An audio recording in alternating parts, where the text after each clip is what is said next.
Hi, everyone. Thank you for joining us for our Gradient 101 webinar session today. This is a bite-sized training session for teachers and leaders that are interested in organizing assessments. The bit.ly link to access these resources is in the bottom left corner of your screen, and we'll go ahead and jump in to get started. Excuse me, clicking the wrong link. Hold on just a moment. There we go. So our facilitators today, I'll be your facilitator. My name is Katie Selstrom. I'm the Director of Customer Experience for Gradient. And we have other customer experience team members that commonly facilitate our sessions. Today's topic is organizing assessments, so I'll jump right in. If you've missed any of our previous topics, you can see them listed here. They're all linked to recordings, and you can access these recordings on demand on our Gradient 101 website as well. So jumping in for today, we're going to talk a little bit about the step-by-step process for organizing your assignments. We'll go through some of the pro tips that might be next steps for you and some extra credit you can do if you're curious. The recording will be posted here later. It usually takes us about 24 hours to post that, and then you can access it. So jumping in, one of the first things you may want to do when you're looking at organizing your assignments or assessments towards the end of the year or end of a term is to really take a look at your naming convention. You can always go back in and edit an assignment's name once you've kind of got started and got your workflow going. And this is an example I've captured from one of our customers that does a really great job of organizing their assignments using a naming convention that means something to them. So you might determine that you want to use a label to describe the type of test or assignment that you're giving. So in this case, you can see C22 at the beginning of the naming convention. This is an acronym that's being used by this school district to categorize all of this one type of assignment, this type of test that everyone is taking at a particular time of year. So this could be a quiz, it could be a warm-up, it could be a midterm, a final. You could use a label or acronym or abbreviation like you see here. Another tip for your naming convention is to use the course name right in the title. As the teacher creating the assignment, it's really easy for me to just pick a topic and name the assignment and move on. But if I am sharing this with my colleagues or I'm sharing this with a leader, knowing that this is quiz number 10 doesn't give me any information as a leader to know which course this is for, what department this is coming from, what year this assignment was given. So you're able to add course name there. And then again, year, if your tests are going to change each year. I know folks make updates as they go. So that's a great step-by-step tip for your naming convention. If I log into Gradient, the place where the naming convention comes into play is in my assignments. Right now, you're going to see a mess of assignments in my demo site. I do have the option to click on the name and sort. And here is where, if I have reused the same assignment title, it gets a little confusing. So I can always jump right into the assignment by clicking on it, choosing to edit right here in this edit area. And here's where I'm able to update that name following a convention. So definitely a great tip to help you as you kind of clean out the closet, so to speak, of your assignment list. You can rename some of your assignments so that you're ready to use them. If you know there's going to be assignments that you don't use in the following year, you might even add 21, 22 or some sort of reference to the school year to know that this is an old version of this assignment and maybe you're going to update it.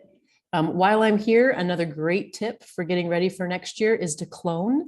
So if you know you're going to take an assignment and you liked most of what it had, but you wanted to adjust maybe a question type or change some of your answer choices and key, but you don't want to lose any of that data from before, just go ahead and clone it.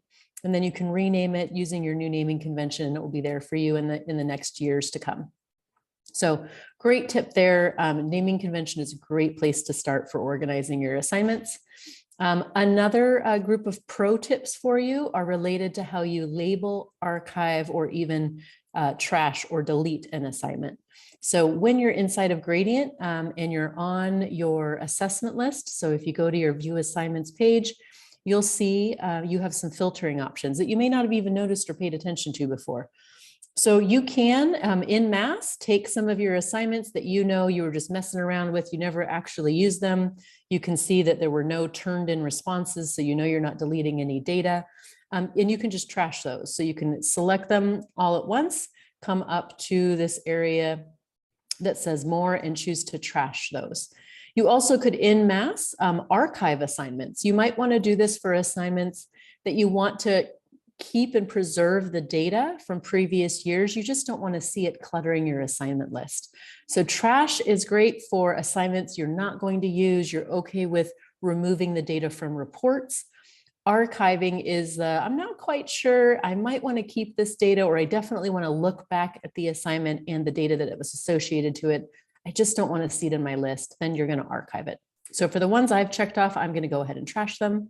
And now they've disappeared. If I ever want to find something I put in the trash, simply click on the trash filter.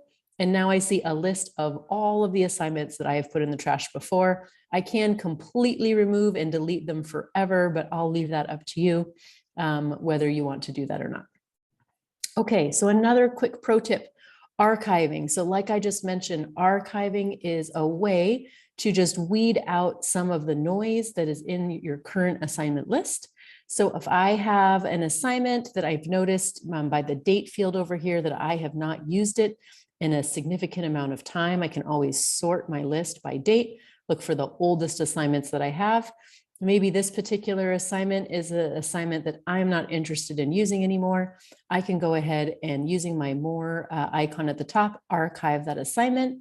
And again, if I ever want to find it, if I ever want to look at the data, it's still there. It lives in my archive, and I can still click into it. And if there was any data associated to it for any classes that I have now or any classes that I've had in the past, I would be able to filter here to find and see if there's any data tied to it.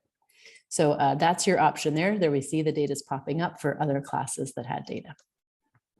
Okay, and then the very first tip in our pro tip is to use labels. This might be one of those things that you heard about in training, but you just never used. This labeling system is very similar to what you might have if you're using Gmail or Google Mail to foldering. So you have the ability in Gradient on your assignment list to create labels to group assignments together. So in an example here, if I wanted to group together all of my exit tickets, maybe I have a lot of assignments that are exit tickets, they're not the same as my midterms or finals, and I want to create a label so that I can quickly and easily find those assignments all in one place, and I don't have to sort through all of my assignment list. I can go ahead and manage labels for these assignments. And if I don't already have an exit ticket label, it would be listed here if I did. I just have to create it. So I can click Create New Label.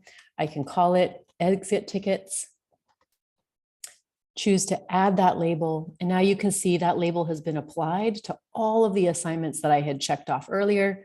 I can click Done.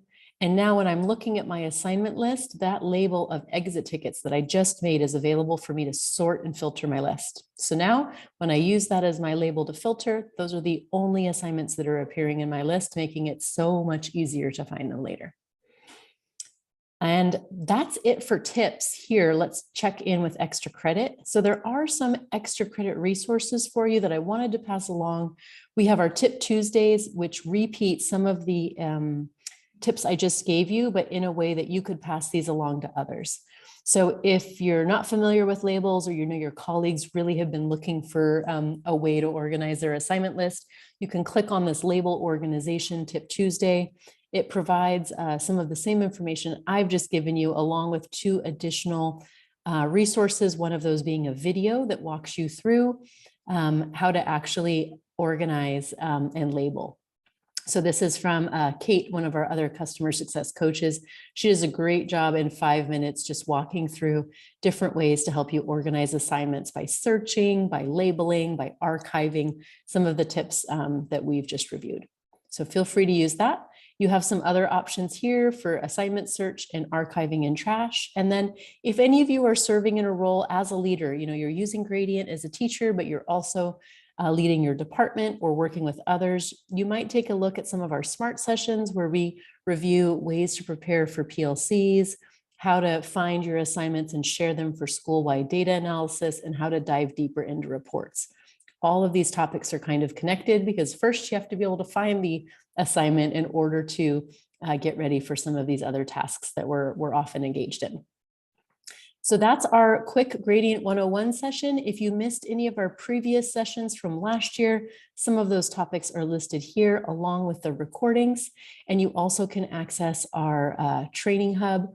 Let me jump right into that very quickly here and access any of our Gradient 101 sessions that we've had in the past simply by clicking on the View Now links. Some will ask you to register. That's just a quick way for us to track which sessions are most important to you. And after you register, you'll have access to the recording. So thank you for joining us today. Hope this was helpful. And our next session is going to be a little bit more about sharing assignments and getting ready for next year. So feel free to join us. You can register right on our Gradient 101 sessions page. We'll see you on June 21st.